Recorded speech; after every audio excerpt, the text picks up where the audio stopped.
Unjuk rasa siswa sekolah menengah atas Negeri 1 Kota Mobagu, Sulawesi Utara nyaris ricuh antara siswa dan polisi.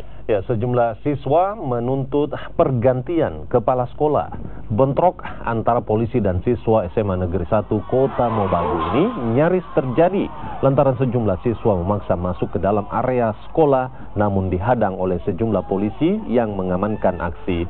Setelah negosiasi, sejumlah perwakilan siswa diizinkan masuk untuk bertemu dengan kepala sekolah.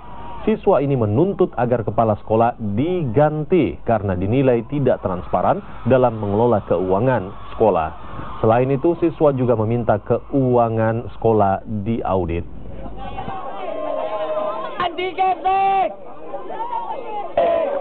Demo kami hari ini ada dua, yaitu kami ingin diaudit seluruh keuangan yang ada di SMA Negeri 1 Kota Mobagu ini karena selama ini tidak transparansi. Kemudian tuntutan kami yang kedua, jika diaudit kemudian ditemukan kejanggalan, maka kepala sekolah harus diganti. Itu masalah demo, saya terima, karena itu mereka menyampaikan aspirasi. Tapi apa yang disampaikan oleh siswa itu, saya tidak takut dan saya tidak malu karena saya tidak laksanakan.